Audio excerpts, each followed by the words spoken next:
Romance with a Twist premiered on Hallmark Channel on January 27th and stars Jocelyn Houdon, I really hope I didn't just butcher her name, and Olivier Renaud, directed by Max McGuire. I'm starting to pay a little more attention to directors, so I'll be mentioning them as well. I'm honestly just curious to find out if I like some directors more than others.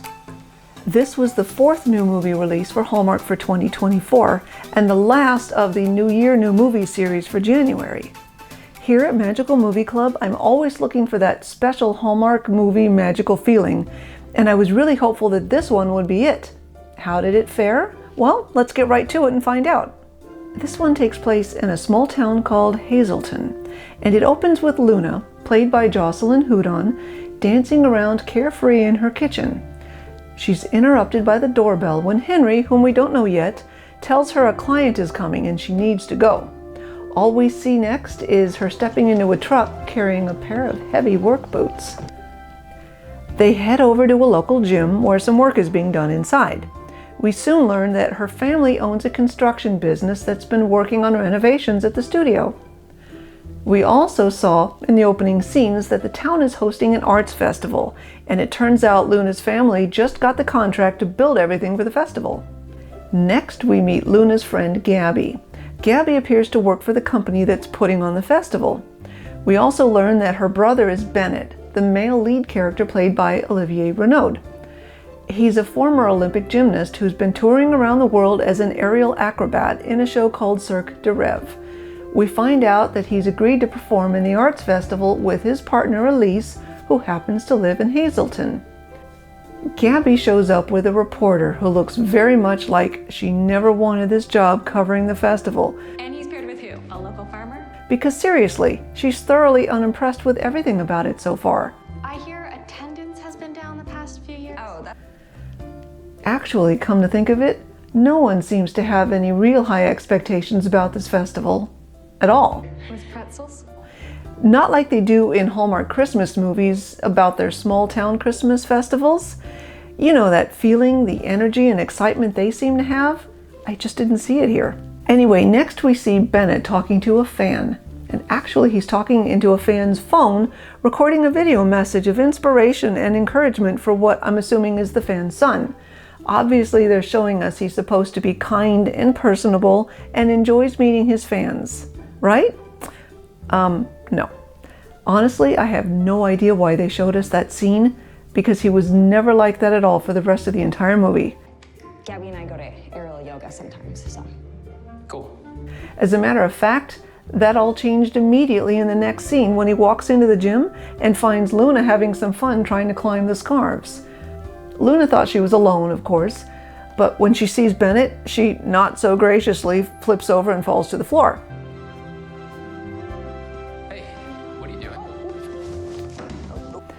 Bennett was clearly irritated that she was dangerously playing with the scarves, and from that moment on, and for most of the movie, he was pretty rude to her. I mean, aerials?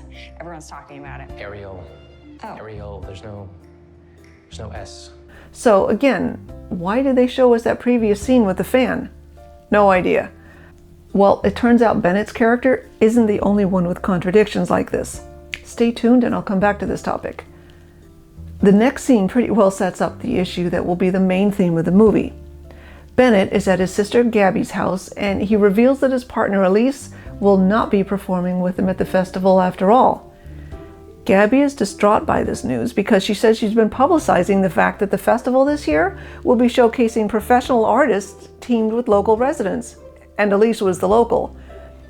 Bennett says he would prefer to go solo because he does not like training with beginners.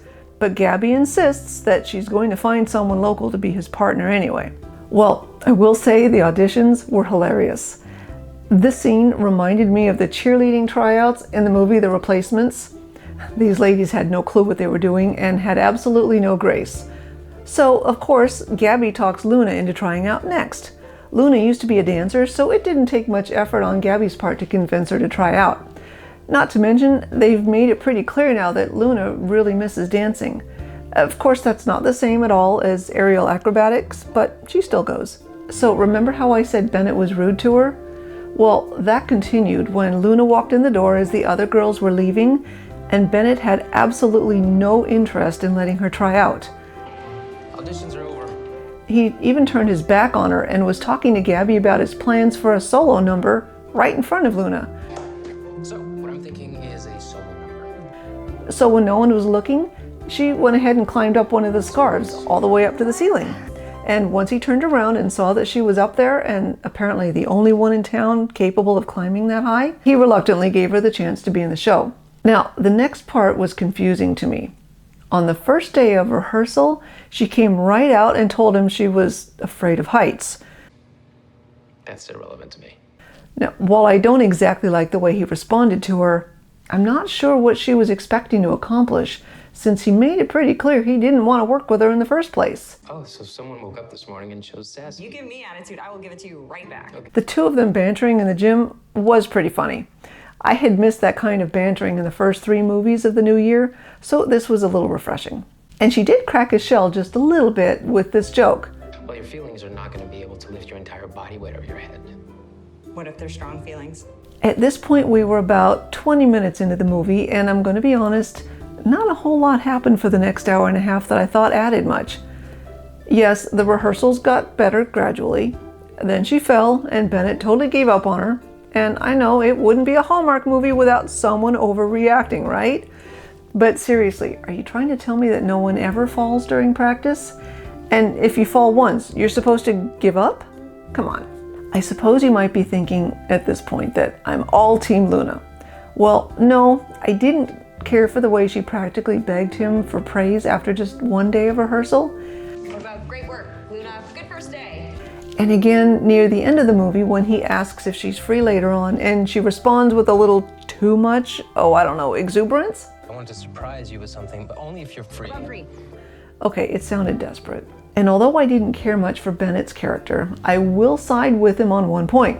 I'm betting that as a seasoned professional, he knows what he likes in a partner. And when he tells Gabby that he doesn't click with Luna, his opinions shouldn't have been completely disregarded. Feelings. Wow, sounds terrible. Gabby mocked him for not liking the way that Luna kept wanting to talk about her feelings. Right or wrong, I think Gabby should have shown him a little more respect. Overall, I felt pretty disconnected with the characters in this one. I've just seen Hallmark do so much better than this. I even posted live on Twitter, X, during the premiere showing that I figured out that I didn't like most of the supporting characters. I thought they took away the magic of this one. Now, I suppose it's possible that the reason I felt so disconnected was because I was live posting and maybe I was distracted by my Twitter feed, but let me give you some examples. Audrey Jones-Taylor is a professional singer who sometimes rents a house in town when she wants to get away from the city. Naturally, she's in town now during the festival, but she's not in the show, at least not yet. She has only agreed to be in the show if she can figure out who some mystery singer is that she's heard in town before and partner with her. Sounds innocent enough, right? Well, that was until she heard the voice up on the 2nd floor of an arts building, and she suggested that Bennett climb up a drain pipe to peek in on her through the window. Can't you get up there? Take a peek? Can you say creepy? I still have no idea how that scene, or Audrey's character in general for that matter, added anything to this movie. Fortunately, Luna showed some common sense and suggested they just go in the building through the front. That was just awkward and pointless to the movie. By the way, it turns out the singer is Gabby's boss, Katrina. More on Katrina later. Did I mention I didn't care for Gabby? In the very next scene, Gabby informs Bennett and Luna that the reporter is coming to watch them at rehearsal on Wednesday, even though Bennett strongly objected and said they weren't ready. Hey, can the reporter come to your rehearsal on Wednesday? Absolutely not. Once again, Gabby dismissed him and forced the reporter on him anyway. And she was acting in that way when she thinks she's being super cute because of course she knows what's best for them. But of course she's so not, and no, she doesn't. And then there's the reporter, Candace. Remember how I didn't think she even wanted to be covering the festival in the first place? Well, when she came back to watch them in rehearsal, it was apparent to me that the actress Rebecca Applebaum didn't want to be there. I mean, seriously, doesn't this face say it all? Personally, I would have liked her character better had she played her more like Rita Skeeter, the reporter from Harry Potter. At least then it would have looked like she was maybe having a little fun playing this unlikable character. How did you end up in its construction, right? Earlier, I mentioned I felt a disconnect with most of the characters because they seemed to contradict each other all over the place. Let's look at Katrina. Sweet Katrina, whose voice has just been discovered by Audrey. She too was a walking contradiction. In one scene, she says she supports artists. I support artists. And then on the day before the show, she and Gabby show up unannounced to watch Bennett and Luna's rehearsal. Luna falls, and Katrina walks out disgusted. I hope you know what you're doing, Gabby. This town can't survive a massive flop. How exactly is that being supportive? And even Luna was not without contradiction. Remember the audition? In that scene, she climbed up the scarf to the ceiling without giving it a second thought. But later on, when Bennett says she's ready to start rehearsing at higher levels up the scarves, she hyperventilates because she's afraid of heights. Is it just me or is it hot in here? It's okay. There were so many moments like this in the movie that just left me scratching my head.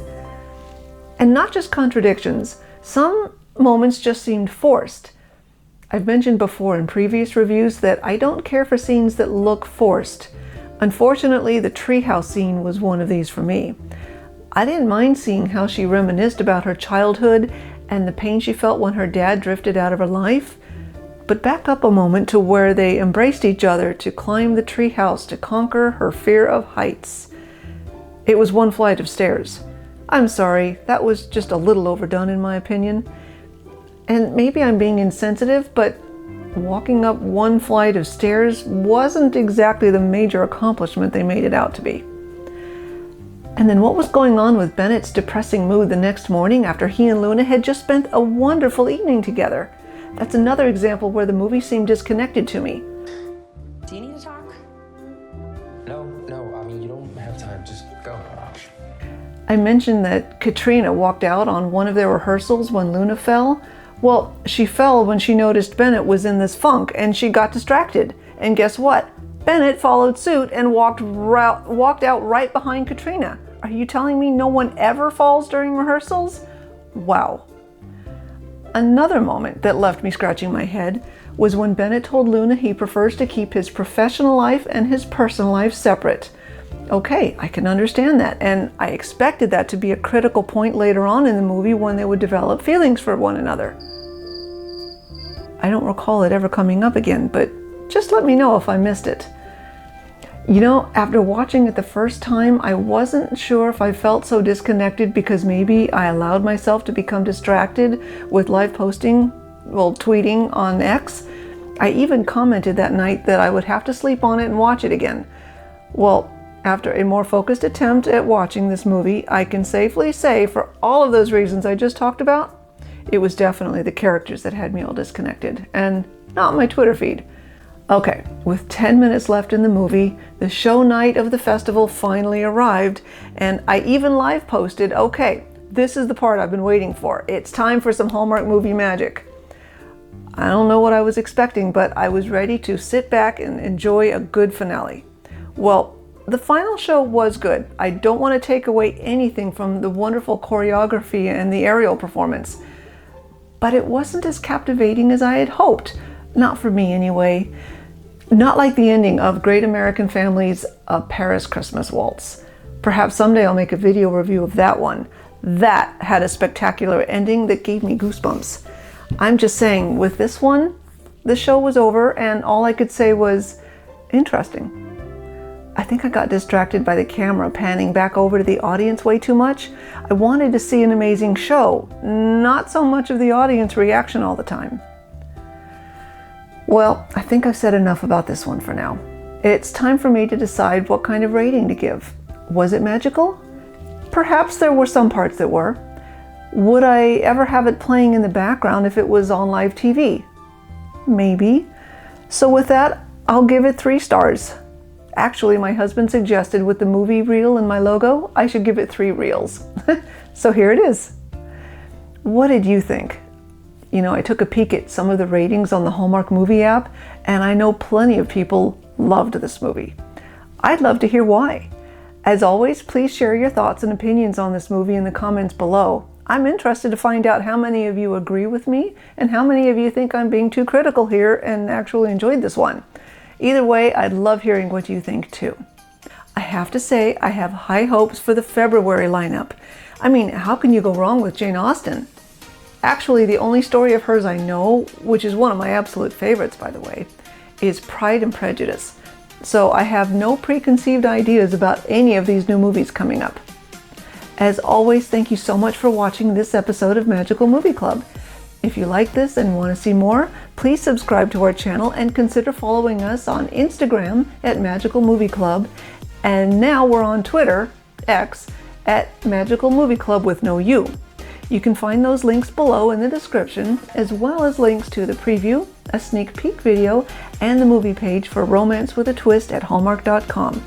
We'll see you next week, and I look forward to chatting more about our favorite magical movies.